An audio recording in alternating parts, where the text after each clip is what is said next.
దురదృష్టవశాత్తు మన కర్మఫలం అదృష్టం అంటే మనకు తెలియదు, మనకు కనపడదు, మనం ఊహించలేము.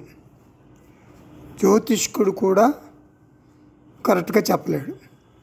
కాబట్టి ప్రారబ్ధ కర్మఫలం గురించి ఆందోళన మనకి బాగా ఉంటుంది.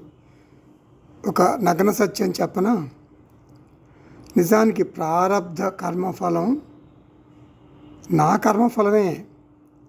గత జన్మల్లో కోట్ల జన్మల్లో నేను చేసిన నేను కర్తగా చేసినటువంటి కర్మ ఫలితమే ఇప్పుడు భవిష్యత్తుగా నా ఎదురు నిలుస్తుంది.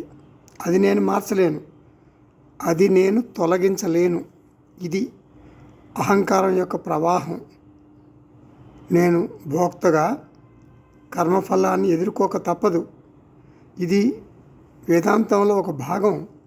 నేను కర్త భోక్త అనుకున్నంత వరకు ఆందోళన ఉంటుంది, ఒత్తిడి కూడా ఉంటుంది.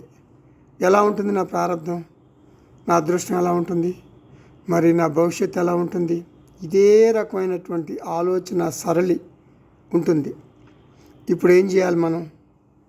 ఏం చేయాలంటే నేను కర్త, నేను భోక్త అనే ఆలోచనను బలహీనపరచాలి. ఎలా బలహీనపరచాలి? అష్టావక్ర మహర్షి ఏమంటారు? ఒకే ఒక పరిష్కారం ఉంది ఈ సమస్యకు. ఏమిటి?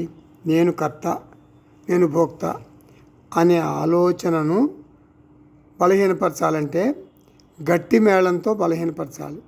అహంకారం కేవలం వ్యావహారిక సత్యం, ఆత్మ పారమార్థిక సత్యం. వ్యావహారిక సమస్యలు పారమార్థిక సత్యాన్ని తాకలేవు.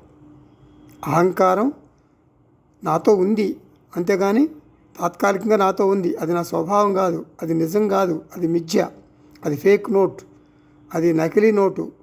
నేను అకర్త ఆత్మ అంటే నాకు కర్మలతో సంబంధం లేదు.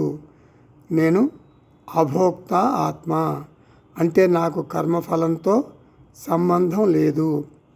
గట్టి మేళం టైంలో నీవు వెళ్ళి ఎవరి నోరు ముయ్యవు కదా, సౌండ్ పెద్దదిగా ఉండి వారి మాటలు నీకు వినపడవు, అంతే.